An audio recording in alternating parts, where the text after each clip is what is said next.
예전에 지나가다가 이런 광고 문구를 본 적이 있습니다. 부모님 날 낳으시고 원장님 날 다시 태어나게 하셨다. 어디에서 광고를 본 것 같습니까? 성형외과에서. 부모님은 날 낳으셨지만 나를 다시 태어나게 하신 것은 원장님이다. 왜냐하면 요즘은 이 외모를 중요시하는 시대가 돼가지고, 외모를 중요시하는 시대가 돼가지고 요즘 소위 말해서 돈 버는 병원은 성형외과밖에 없습니다. 그리고 우리가 어떤 사람을 판단할 때도 제일 먼저 보는 게 뭡니까? 그 사람 외모입니다. 어떻게 생겼느냐, 아니면은 그 사람의 스펙, 소위 말하는 출신이 어디냐, 직업이 뭐냐, 이런 것을 많이 봅니다. 그래서 사람들은 자신의 외모를 가꾸는 데에 아주 시간을 많이 들이고 공을 들이고 돈도 들입니다.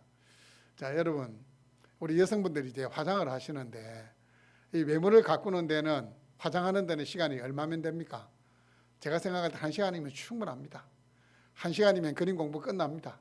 그런데 1시간 동안 이제 얼굴에 그림을 그리는데도 이 그림을 못 그린다. 제가 볼 때는 이제 화장을 하면 안 됩니다. 1시간이면 충분한데, 자, 외모를 꾸미는 데는 1시간이면 충분하지만 이 내면을 가꾸는 데는 시간이 얼마나 걸리겠습니까? 이 내면을 가꾸는 데는 1년, 2년 가지고 되지 않습니다. 수십 년이 걸립니다. 신앙생활이라는 건 외적으로 드러내는 것이 아니고 어떻게 해요? 내면을 가꾸어 가는 겁니다.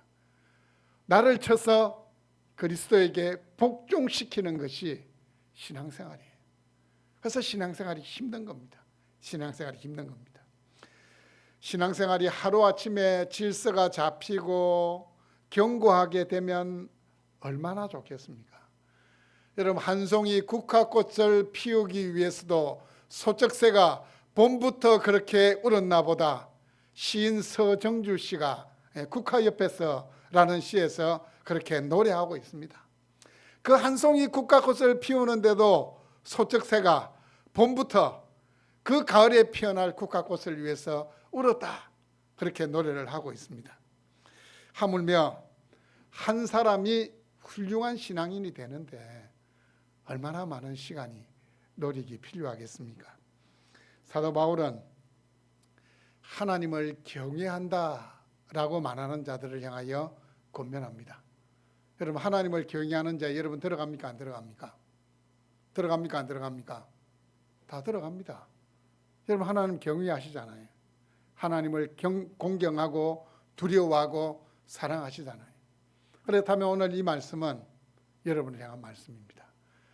하나님을 경외하는 여러분에게 말씀하시는데 특별히 남자 성도와 여자 성도를 구별하여 말씀을 하고 있습니다.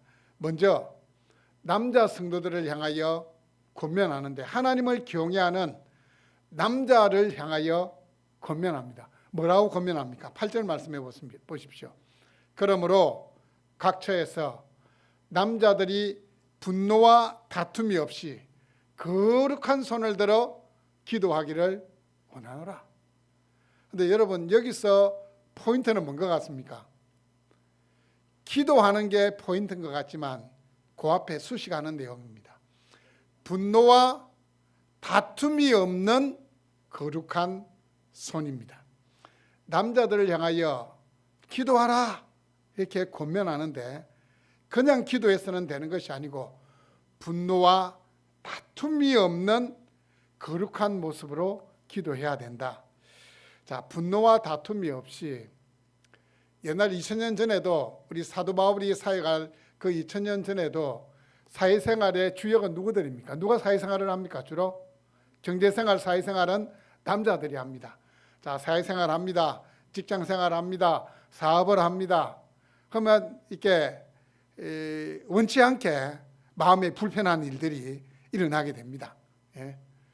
또 원치 않게 마음에 분노가 치밀기도 합니다. 서로 감정이 대립되고 또는 경쟁 관계에 놓이게 되고 얽히고 설킨 복잡한 마음 때문에 마음의 상처를 받기도 하고 마음이 서운하기도 합니다. 그래서 이 대인관계에 금이 갈 수도 있습니다. 분노와 다툼이라는 것은 대인관계에 있어서 금이 가는 것을 이야기합니다. 자, 누군가를 향하여 그 분노를 가지고 아니면 어떤 경쟁 상태에 있는 어떤 사람이 은근히 잘못되기를 바라는 그 마음을 가지고 기도의 자리로 나아가는 것은 어때요? 하나님이 원치 않으시는 것이다 라는 그 말씀입니다. 그래서 우리 주님께서도 마태복음 6장 12절 말씀에 보시면 이렇게 주기도문을 가르치실 때 이렇게 기도하라고 말씀하십니다. 우리가 우리에게 죄 지은 자를 사하여 준 것 같이 우리 죄를 사하여 주옵소서. 선행되는 게 뭡니까? 우리가 누군가의 죄를 용서해 주는 거예요. 용서해 주는 게 먼저가 돼야 된다고 가르칩니다.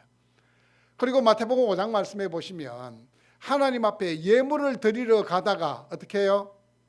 형제에게 잘못한 일이 생각나거든 어떻게 하라 그랬습니까? 스톱하고 그 형제와 화목한 뒤에 와서 예물을 드리라. 예물을 드리는 자의 마음 상태, 그 삶이 어떠한 삶인가를 보라는 겁니다. 마찬가지입니다.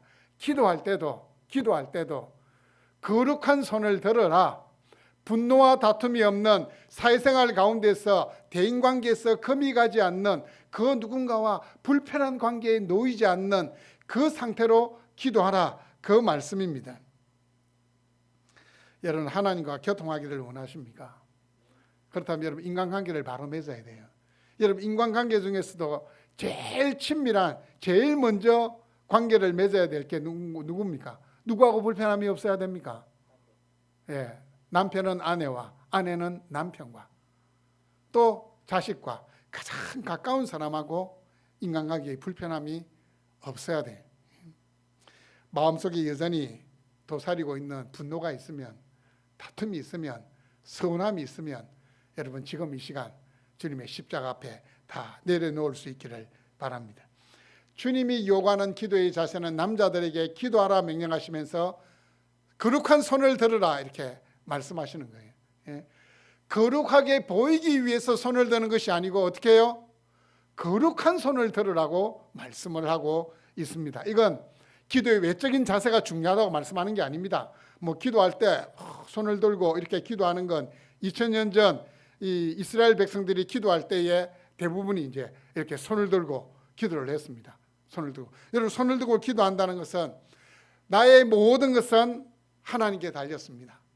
나는 하나님을 바랍니다. 하나님 도와주십시오. 우리 손을 든다는 것은 또 뭐가 됩니까? 손을 드는 건 이건 항복한다는 게 돼요. 항복한다.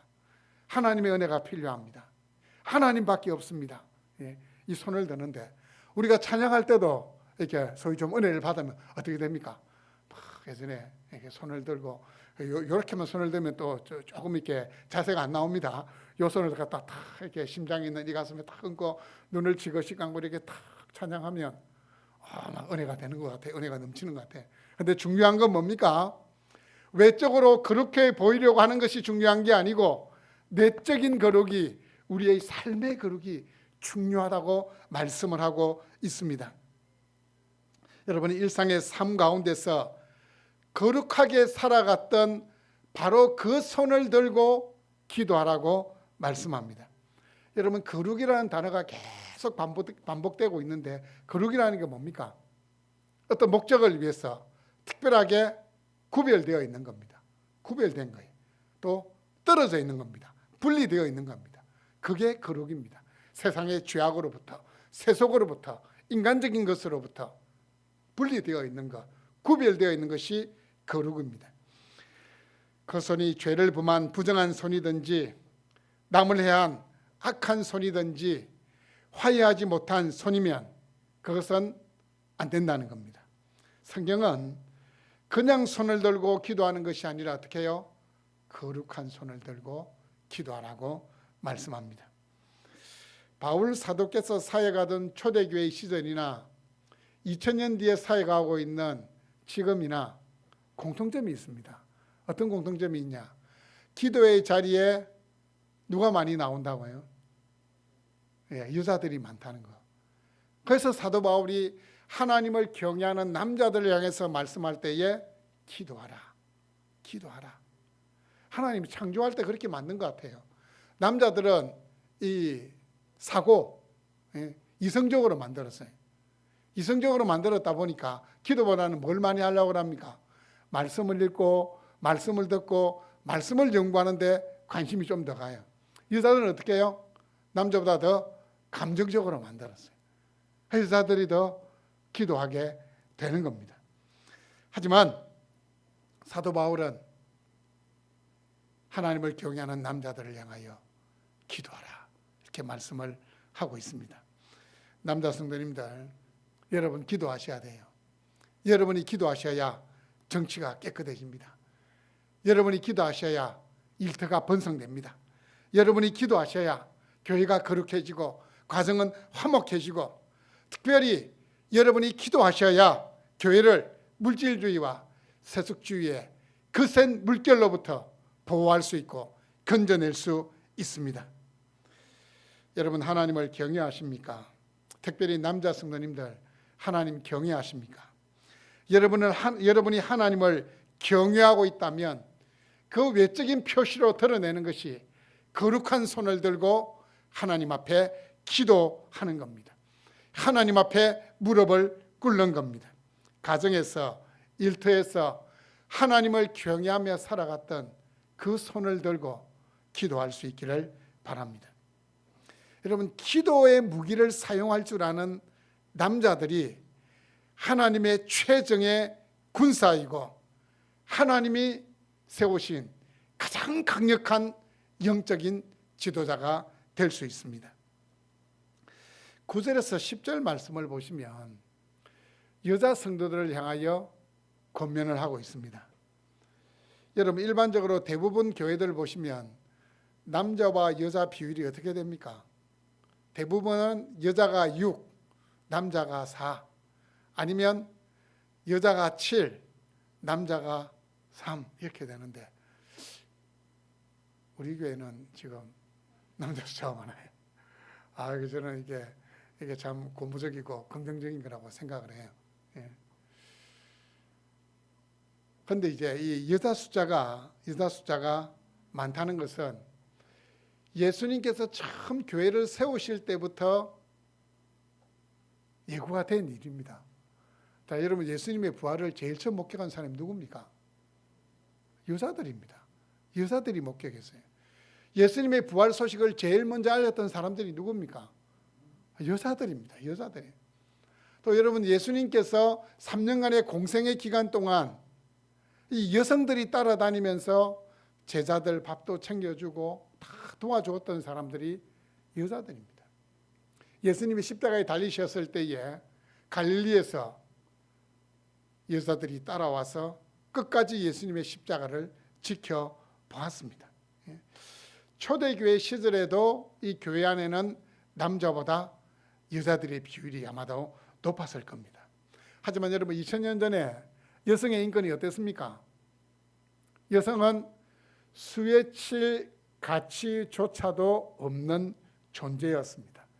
인격체가 아니고 물건처럼 취급받습니다. 여러분, 이 대한민국에 태어나고 복음이 편만해진 이 21세기를 살아가는 것에 감사를 하셔야 돼요. 지금도 모슬렘권에서는 여자는 물건 취급을 받습니다. 개보다 못한 존재가 여성입니다. 여성은 소유하는 존재입니다. 그 모슬렘권은 그렇다니까요. 그런 나라가 아직도 이 지구상에는 존재하고 있습니다. 뿐만 아니고 구약시대에는 이 성전이 있으면 성전은 지성소와 성소로 구분이 되고, 이 지성소와 성소에는 제사장만이 들어갑니다. 특별히 하나님의 법궤가 있는 지성소에는 대제사장이 1년에 딱 한 번 대속죄일에만 들어갈 수 있어요. 그 성소에는 이제 제사장들이 번갈아 가면서 이제 진설병을 진설하기도 하고 또 피를 뿌리기 위해서 들어가기도 하고 들어갈 수 있습니다. 이제 그 밖에 나오면 이 성전에 뜰이 있는데 그 뜰이 어떻게 구분될까요?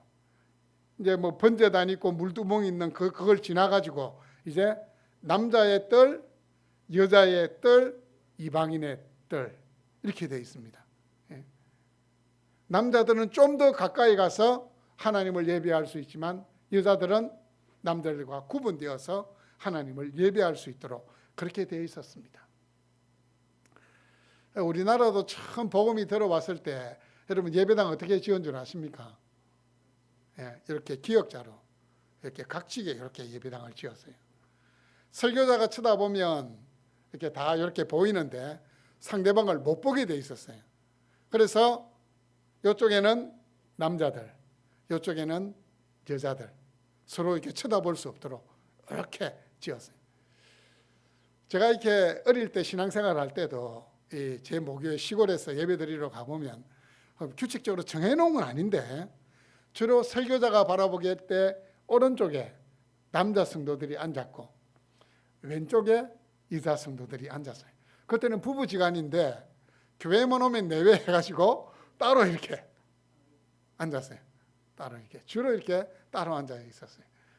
지금은 그렇지 않잖아요. 함께 앉아서 가족은 가족끼리 앉아서 이렇게 예배를 드립니다. 2000년 전만 하더라도 여자가 공식적인 자리에서 활동하는 것이 금지되어 있었습니다. 그런데 예수 그리스도께서 복음을 전하시면서 이 질서가 깨어지게 된 겁니다. 주님은 남자들에게만 말씀을 가르친 것이 아니고 여자들, 어린아이들까지 신분상 이렇게 노예였던 사람들까지 주님은 거부하지 않으시고 다 자신이 말씀을 듣는 곳으로 오게 하셨습니다.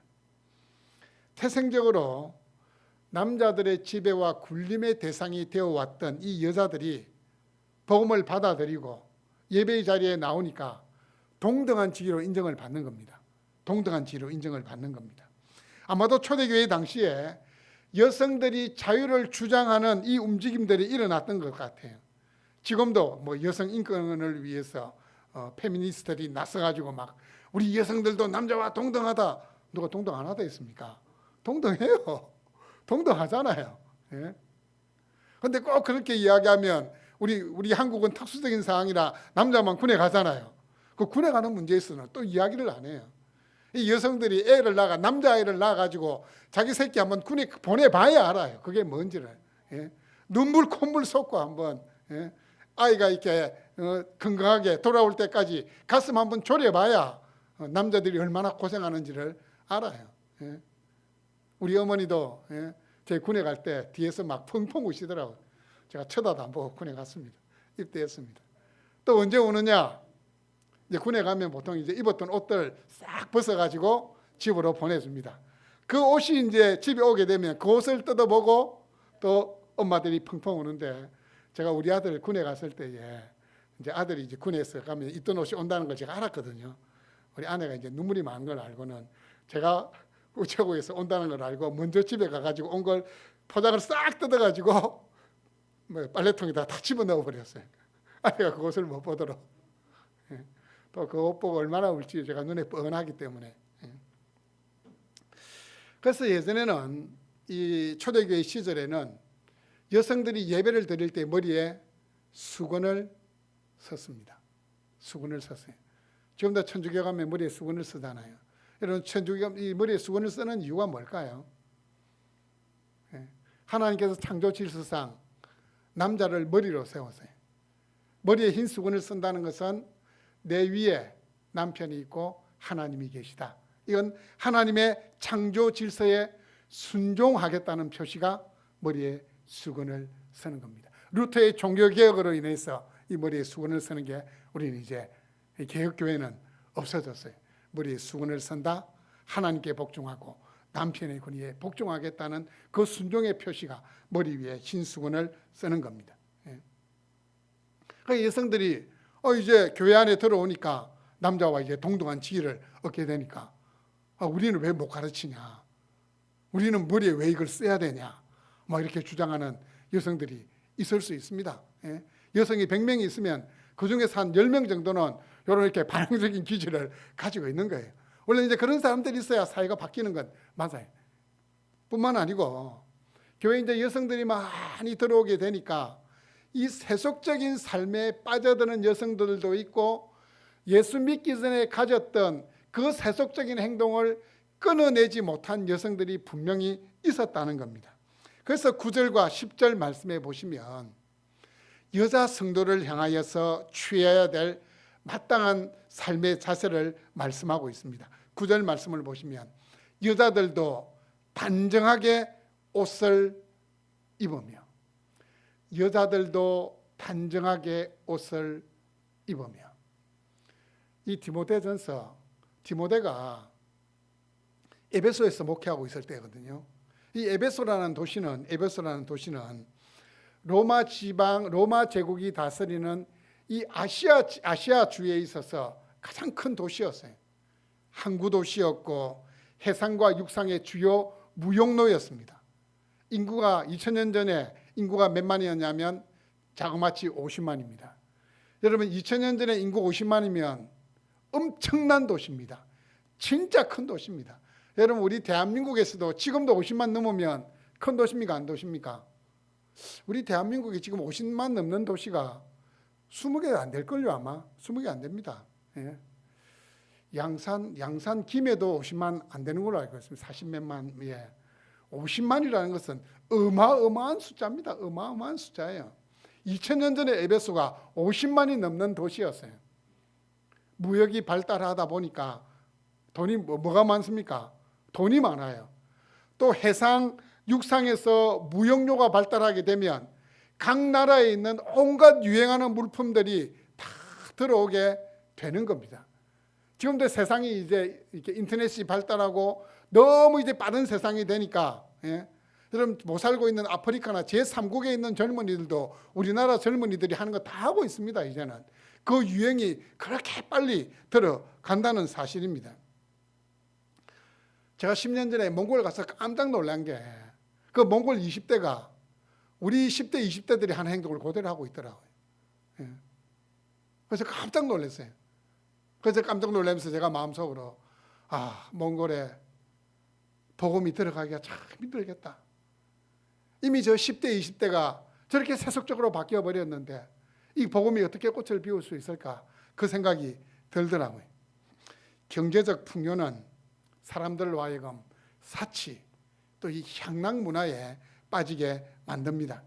하나님을 경외하는 자들은 이 외적인 모습을 통해서도 우리의 정체성을 드러내야 됩니다. 어떤 옷을 입었느냐에 따라서 옷 입은 모양만 봐도 그 사람이 어떤 사람이냐 알 수 있습니다. 어디 갈 때 만약에 제가 이렇게 양복을 입고 가잖아요. 그럼 사람들이 이렇게 대하는 게 달라요. 양복을 입었다는 건. 제가 민방위 훈련을 20년 전에 민방위 훈련을 갔는데 제가 양복을 입고 갔거든요. 그 민방위 훈련을 받는 그 옆에 부산의 동부지검 검찰이 있었어요. 지금이. 그래서 이제 검사들 중에서도 가끔씩 예비군 훈련 받으러 오는 사람이 있는가 봐요.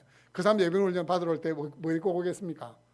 양복 딱 입고 오잖아요. 저도 권색 양복 딱 입고 넥타이를 딱 메고 가니까 거기서 출석 체크하는 사람이 그냥 저를 보더니만 바로 들어가라 하더라고. 신분증 안 보고. 그 뒤에 오는 사람 보고는 신분증 보자고. 거기 통지서하고 신분증 보자고 하는 저보고는 들어가십시오 이렇게 이야기를 하더라고. 외적으로 딱 입은 모습만 보고도 사람들이 대하는 자세가 달라지는 거예요.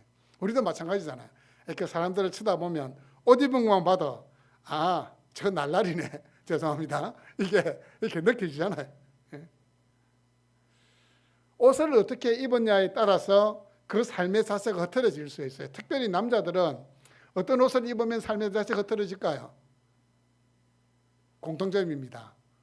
예비군 군복만 입으면 그냥 막 흐트러져가지고 아무데나 가다가 바지 내리고 옷을 눌러 하고, 모자만 삐다가 아무데나 쓰고 막 총 질질질 끌고 가려고 똑같아요.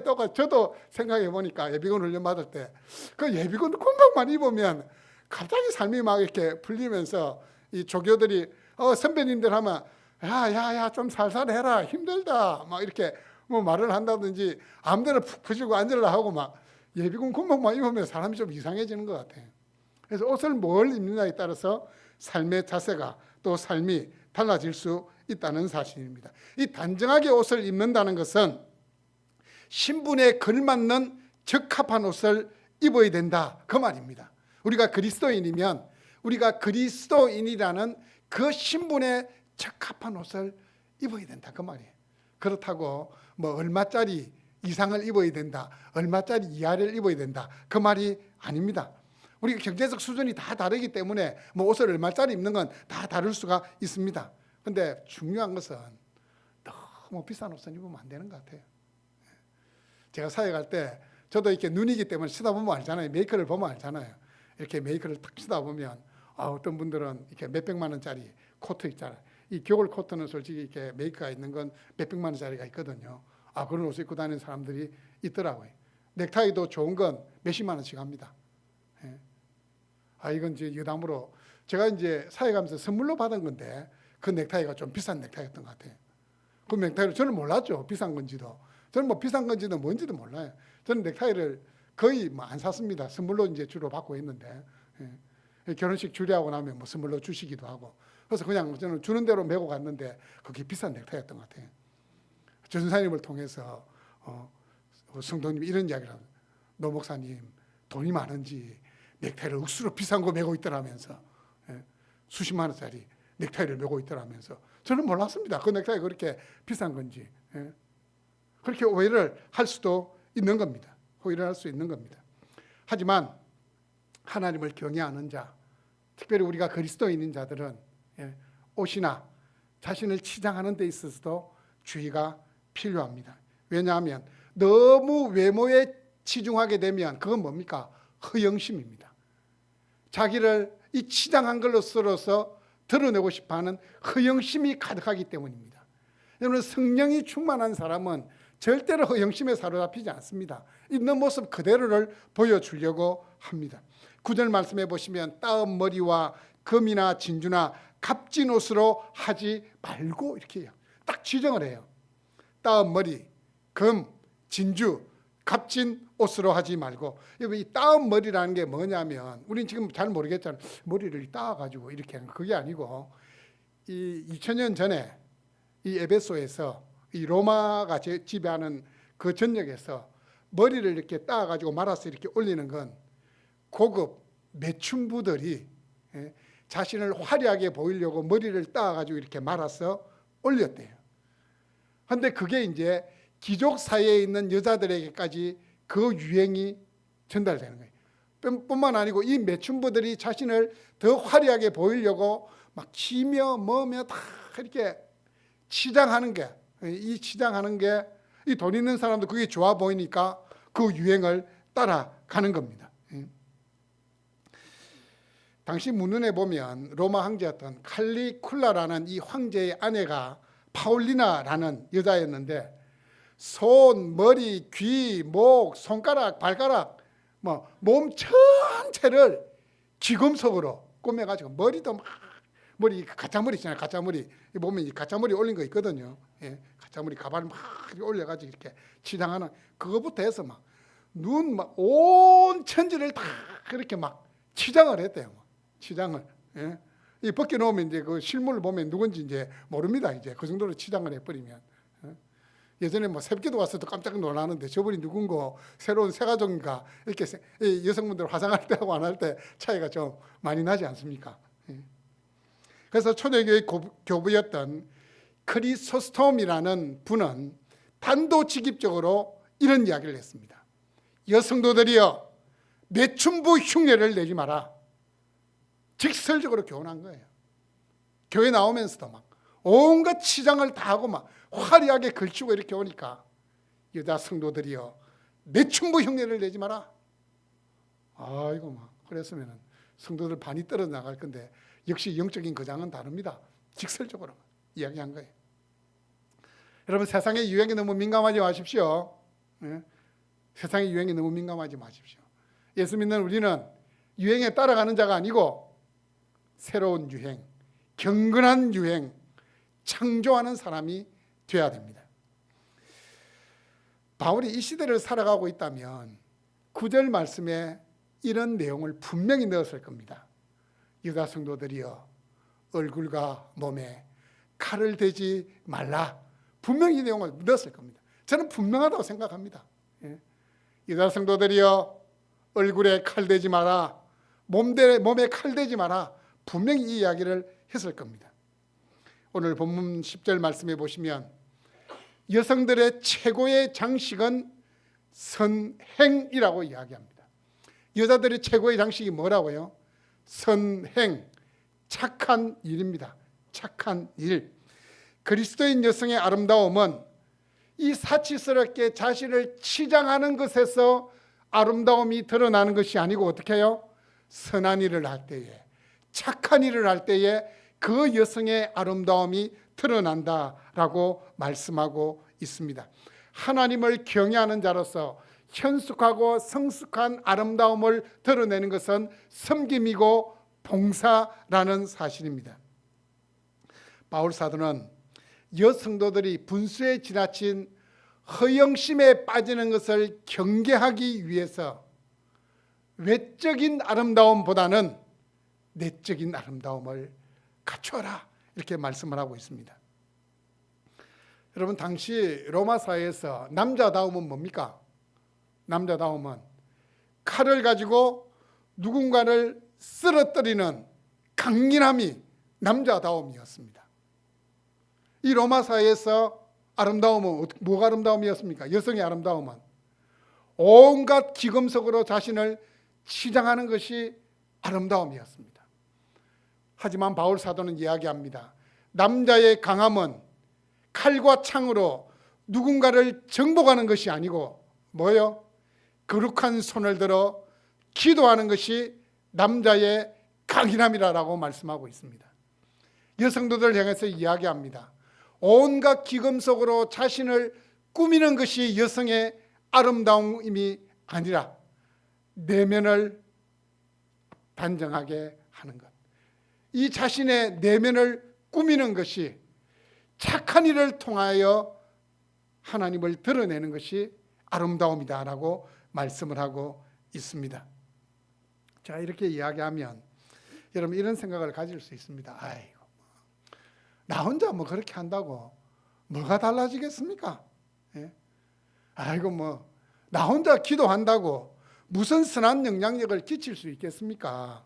나 혼자 외모를 치장하기보다 내면을 가꾸는 이거에 뭔 그렇게 도움이 되겠습니까?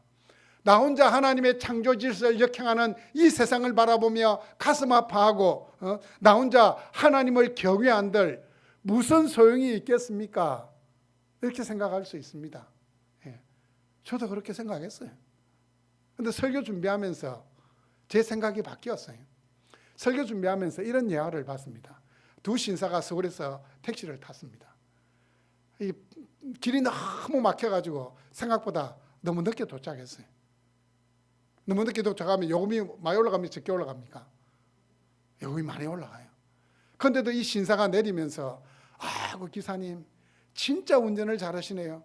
너무 감사합니다라고 이야기하면서 팁까지 얹어준 거예요. 그 택시기사 깜짝 놀라겠습니까? 안 놀라겠습니까? 보통 같으면 막 길이 막혀가지고 막 요금 많이 나오고 막 이렇게 짜증을 낼 건데 그 신사가 내리면서 팁까지 주고 내리니까 깜짝 놀라는 거예요. 예.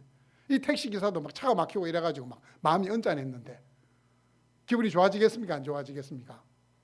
좋아지죠. 옆에 있는 친구가 자기 그 친구 팁을 준 친구에게 물었어요. 야, 내리면서 뭐 때문에 팁을 주냐? 길도 막히고 짜증나는데 이 사람이 이야기하는 거예요.